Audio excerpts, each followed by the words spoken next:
Okay, this is part 3. To answer this, Camus wrote again the philosophical essay called The Myth of Sisyphus, and a novel called The Stranger or The Outsider, and they both go kind of together. The novel describes the absurd man, and The Myth of Sisyphus is kind of his philosophical perspective of what the absurd is. Mersault from The Stranger and Sisyphus are both the absurd heroes, in that Mersault was condemned to death for killing an Arab, in which he kills without remorse or forethought, and thus it seems kind of senseless of his acts and his actions throughout the book. Sisyphus is condemned to an eternity of senseless labor, of pushing a rock up a hill just to see it roll down again, just to push it back up. Likewise, we're condemned in a sense to a futile labor just to one day die. In other words, we want this life, as I said earlier, we want this life to amount to something. We want these struggles and the different things that we go through to amount to something. But if you face the absurd, you see that it don't. So the absurd hero, however, would do it all over again. Like Sisyphus, he refuses to let his fate define and determine who he is. In this, one can see the influence of Nietzsche on Camus thinking. For one can see in Nietzsche's idea of the will to power and what he also coined reoccurrence, is the idea that matter is limited but time isn't.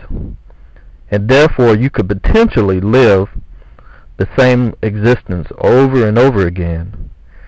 And one should love life so much that you will willingly do it over again. However, along with reoccurrence is the idea of the overman, as I had mentioned earlier, which is of molding your existence into what you want, what you can be, even though it may be meaningless.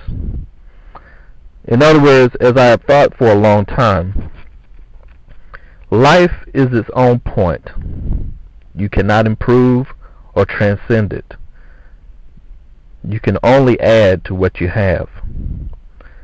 However, some people find this unsatisfying, so they commit philosophical suicide by trying to deny the idea that our needs for answers in an indifferent universe is there, or they believe in some God or some form of transcendency. To put it another way, we feel that in order for life not to be meaningless, there must be a purpose beyond life itself.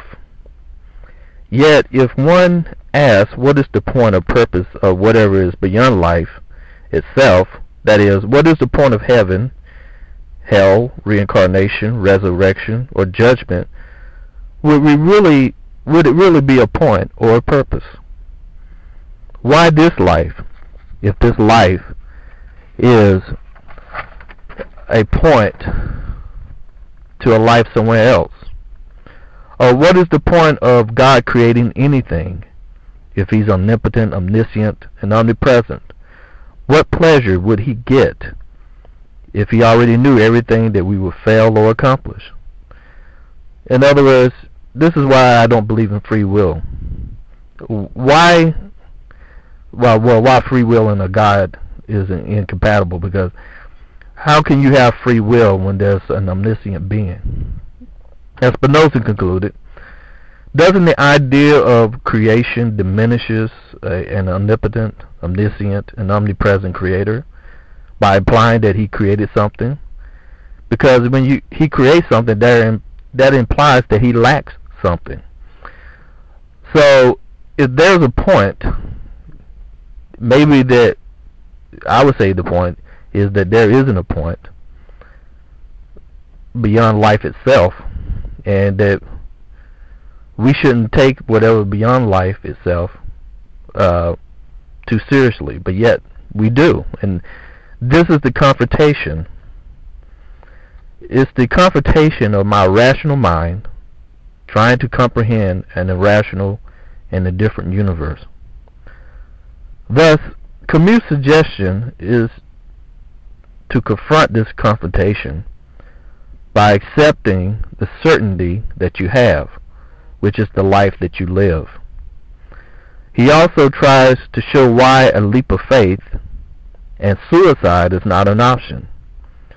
A leap of faith is the same as a person who commits suicide, who commits physical suicide. In both cases, you are not satisfied with the life that you are living as you have it, and so you give up on it, or you deny the life that you have and make it nothing. As Nietzsche said, you fall into nihilism by hoping in the other world and not this world. As the saying goes, a bird in the hand is better than two in the bush. And even if this doesn't have a point beyond itself, or which some people think that it means that it's meaningless, you have to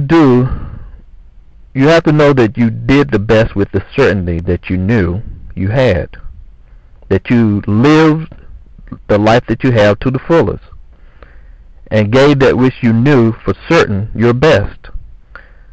And if you're wrong and there is an afterlife, you can stand before God and say, I did the best with what I knew for certain, the life I had. I would tell God that I lived the life that I knew.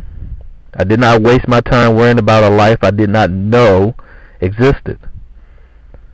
And plus, I would do it like Bertrand Russell. I said, I got so many mixed messages, or the evidence was lacking, that I decided to maximize with what I knew instead of worrying about what I didn't, and may the chips fall where they may. I did not try to escape or run away from the life that I knew I had.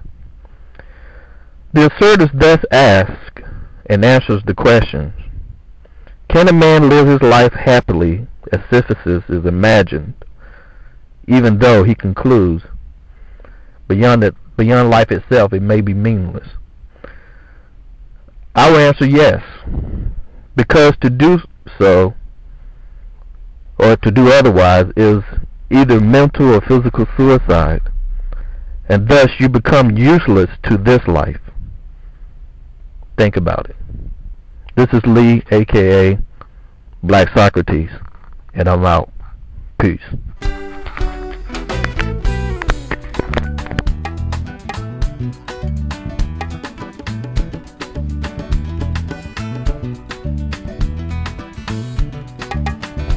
You want to know who am I say I am that who was never born, who will never die. I don't have a name, I am that.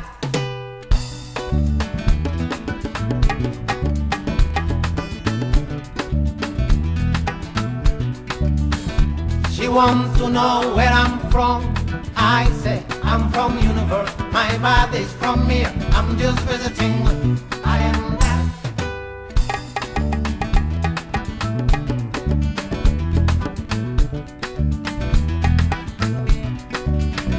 She wants to know my race. I say I am not a black, neither white. I was born in many bodies before, many countries before.